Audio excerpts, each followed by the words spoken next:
नमस्कार मित्रांनो, पुन्हा एकदा स्वागत आहे तुमचं प्रीती बरोबर. आता आपण पुढची केस बघतोय ती आहे दलाल डीएस विरुद्ध स्टेट बँक ऑफ इंडिया.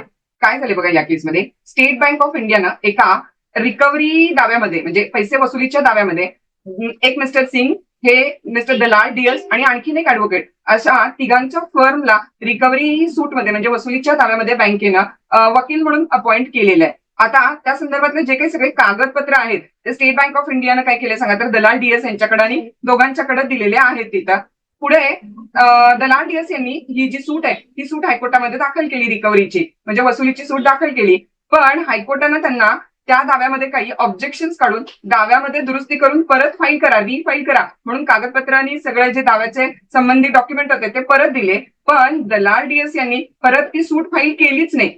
याशिवाय स्टेट बँक ऑफ इंडियानं दलाल डीएस आणि बाकी त्या दोन ऍडव्होकेटना ह्या केसच्या बाकी किरकोळ खर्चासाठी केसची फी म्हणून आणि बाकी काही रक्कम म्हणून जवळपास 11,000 रुपयापेक्षा जास्त अमाऊंट यांच्याकडे दिलेली होती. पण प्रत्यक्षात दलाल डीएस यांनी त्या दाव्यातले जे काही ऑब्जेक्शन्स आहेत ते दुरुस्त करून दावा रिफाईल केलाच नाही. मग स्टेट बँक ऑफ इंडियाने एक वकील अरोरा यांना अपॉइंट केलं हे बघण्यासाठी की नेमकं त्या दाव्यामध्ये काय झालेलं आहे. तेव्हा मिस्टर अरोरा यांनी हे कळलं की पहिल्यांदा रिकव्हरी सूट फाईल केली गेली, पण नंतर जेव्हा रिफाईल करायला सांगितलं ऑब्जेक्शन दुरुस्त करून, तेव्हा दलाल डीएस आणि बाकी दोन ऍडव्होकेटनी जे काही दुरुस्ती आहे ऑब्जेक्शनची ती न करता किंवा ती दुरुस्तच नाही केली आणि ती सूट रिफाईल नाही केली. त्यामुळे या तिघांच्या वरती प्रोफेशनल मिसकंडक्टचा आरोप लागला की यांनी सूट फाईल करतो म्हणून जे काही डॉक्युमेंट स्वतःकडे ठेवलेले ते डॉक्युमेंटही परत दिले नाहीत. याशिवाय किरकोळ खर्च आणि प्रोफेशनल फी पोटीची काय अमाऊंट दिली आहे ती अमाऊंट पण स्वतःकडेच ठेवून घेतलेली आहे. आणि यांच्या विरुद्ध दिल्ली बार असोसिएशनच्या डिसिप्लिनरी कमिटीकडे सूट फाईल झाली.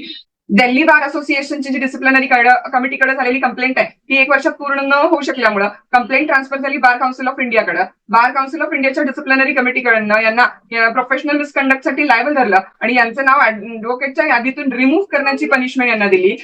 दलाल डीएस यांनी सुप्रीम कोर्टामध्ये अपील केली आणि बाकीचे दोन वकील होते त्यांनी disciplinary committee of the bar council of इंडियाकडे रिव्ह्यू पिटिशन दाखल केलं. सुप्रीम कोर्टानं दलाल डीएस यांना सगळ्या केसची पूर्ण फॅक्ट तपासल्यानंतर प्रोफेशनल मिसकंडक्ट म्हणजे व्यावसायिक गैरवर्तवणुकीसाठी दोषी धरलं आणि जी disciplinary committee of bar council of इंडियाची शिक्षा होती तीच त्यांनी पुढे तशीच कंटिन्यू ठेवली आणि दलाल डीएस यांचं नाव ऍडव्होकेटच्या यादीतून काढून टाकण्यात यावं, रिमूव्ह करण्यात यावं अशी शिक्षा दलाल डीएस यांना दिली.